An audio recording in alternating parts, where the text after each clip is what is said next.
If you are looking for a great tablet that is 11 inches, has the Android 15, you're absolutely going to love this. Super great. Literally, you just turn this on, connect it to your Wi-Fi, and all these different apps will load for you, which is really, really nice.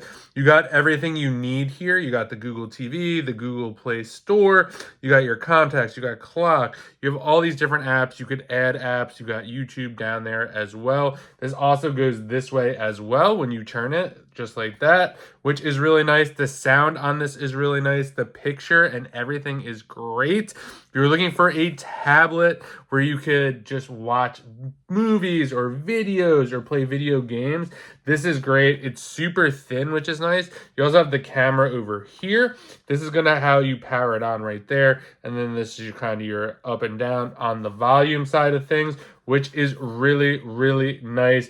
You got the 20 GBs plus the 64 GB, 2 terabyte. Really, really nice. So if you're looking for a great tablet that works really well and is easy to set up, definitely check this one out. And a big thank you to the brand for sending this over so I could do this review.